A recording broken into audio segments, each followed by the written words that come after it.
Let me ask you about Trump's legal problems. Obviously, 4 indictments, 91 counts, includes taking classified documents out of the White House, undermining democracy, all of that.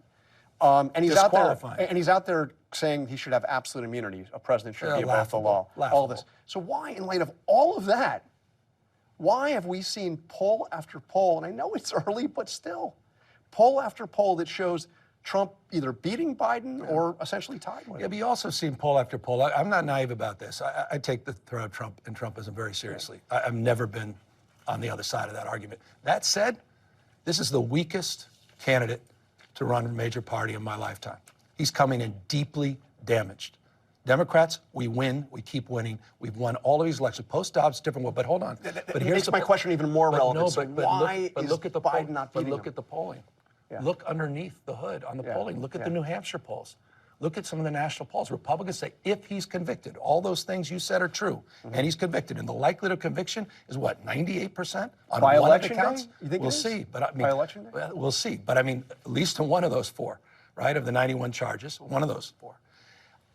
Vast majority, I mean, a substantial plurality of Republicans now, or at least a large percentage, say no go. I think that's a huge red flag for Donald Trump. He is weak. He is more unhinged than he's ever been. He's less disciplined than he's ever been. He's less interesting. I find him just less interesting. He's not even as entertaining as he was in 2020 and 2016.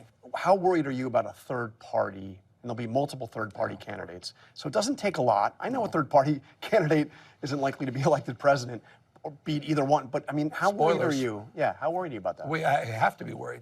But you know what? You got to control the controllables. Got to control what you have to control. Right now, it's getting the vote out. Do you think it's a mistake then for Democrats to try to keep these third-party candidates, no labels, and the others off the ballot? You're seeing an effort. Yeah, I think when you try to suppress choice and voice, it tends to backfire. Especially when you're talking about the importance of democracy. You're trying to keep people off the ballot. So I don't get consumed by that, and I'm not here on behalf of the Biden administration even thinking about that. I'm a simple guy, but what I mean by that is I look at, for example, let's look at no labels.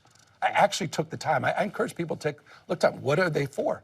And I thought, wow, this is literally reads as the accomplishment list of the Biden-Harris administration. So they're a solution in search of a problem, I respectfully submit. You've taken on this fight with some of the red state governors, obviously, Ron DeSantis. I appreciate you noticing. And you said you did it because you didn't think Democrats were fighting hard enough. Does that include the Biden administration? It was a year and a half ago. Now I don't feel that way anymore. Absolutely not.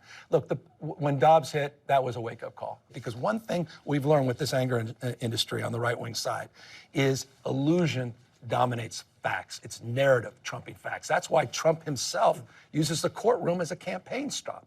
It's to dominate the narrative. And I would hope that Democrats learn a little bit about communication strategy by flooding the zone and starting to get back on our feet in terms of dominating narrative. That's exactly what Biden's been doing. It's exactly what Harris has been doing on issues related to choice. And it's exactly why I'm here.